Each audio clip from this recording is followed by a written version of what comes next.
O Donald Trump não está com uma... Se a vida do PP aqui no debate não está fácil, a de Donald Trump na tentativa de se lançar candidato na próxima eleição nos Estados Unidos está mais difícil ainda, hein, Luca?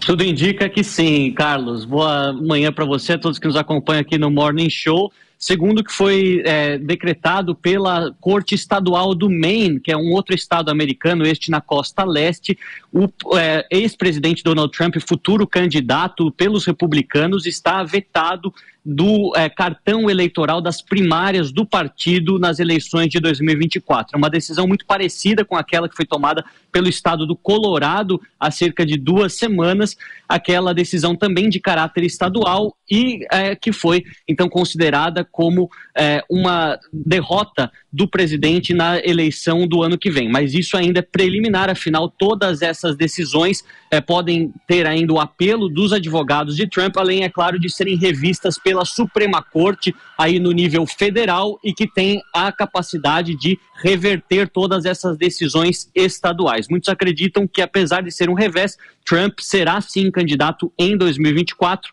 Lembrando que isso que foi decidido ontem tem a ver com o caso de insurreição e rebelião, assim considerado pelos atos do dia 6 de janeiro de 2021, naquela ocasião após as eleições, no qual muitos apoiadores do presidente Trump invadiram o Capitólio.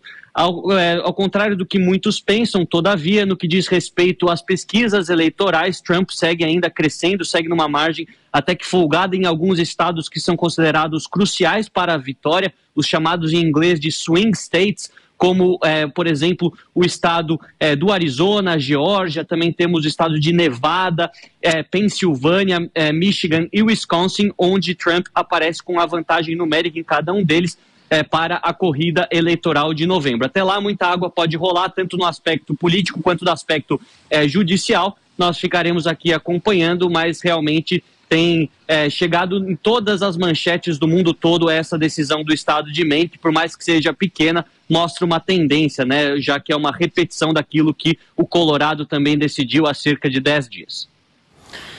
Luca, obrigado. Você volta logo mais aqui na programação da PAN com outras informações. Deixa eu acionar o trumpista de plantão aqui da nossa bancada. E aí, Pepe, ficou difícil pro Donald Trump, né? Mais um estado, mas ele ainda pode apelar à Suprema Corte. É bom lembrar, dar uma contextualizada, né? A 14ª emenda dos Estados Unidos, ela foi criada depois da Revolução, da Guerra Civil que ocorreu nos Estados Unidos, né? E ela diz o seguinte, diz que quem, de certa forma, incentiva a insurreição não pode ocupar cargo público, não é? Então, com base na 14ª emenda, que vários estados dos Estados Unidos abriram processo contra o Trump. Mas é bom lembrar o seguinte, dois aspectos que são importantes nessa matéria. Primeiro, que o Trump não está impedido de disputar a eleição. Ele está impedido de disputar as primárias. E o Maine e o Colorado são estados tradicionalmente democratas. Ou seja, teoricamente, não vai afetar em nada a eleição do Trump nesse sentido. E o segundo aspecto que eu queria colocar é que a Suprema Corte dos Estados Unidos, né, depois do governo Trump, tem uma maioria conservadora.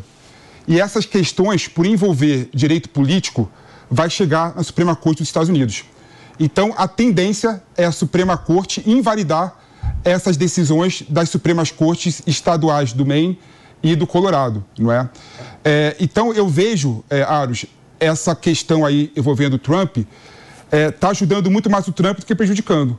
Porque está colocando ele nos holofotes e, por colocar ele nos holofotes, todas as pesquisas recentes nos Estados Unidos apontam o Trump favorito para ganhar as eleições nos Estados Unidos. Lembrando bem que agora Maine, a decisão não foi pela Suprema Corte de Maine, pelas cortes estaduais de Maine, e sim pela secretária legislativa responsável por deliberar a respeito da regularidade das eleições. E ela, quando indagada, ela diz se houve alguma vez uma manifestação impedindo um candidato de prévias, ela diz que não, porque também ela acusa o Trump de insurreição. Ô Palumbo, é tão raro acontecer que quando acontece eu gosto de evidenciar. Enquanto o PP falava, você fazia um movimento de confirmação com ele porque com a cabeça. Ele me confidenciou aqui nos bastidores que torce muito pelo Trump Ele gosta dele, então nós estamos no mesmo barco pela primeira vez, Pepe. E fico feliz por isso, que você está se tornando um homem de direita, graças a Deus. Obrigado por concordar. Na verdade, eu gosto de fogo no parquinho, entendeu? Então, quando eu vejo o Trump assim, eu fico feliz. E você falou uma grande verdade, né? Com isso ele vai crescer cada vez mais, né? Fale bem ou fale mal, mas fale de mim. E os holofotes não saem dele.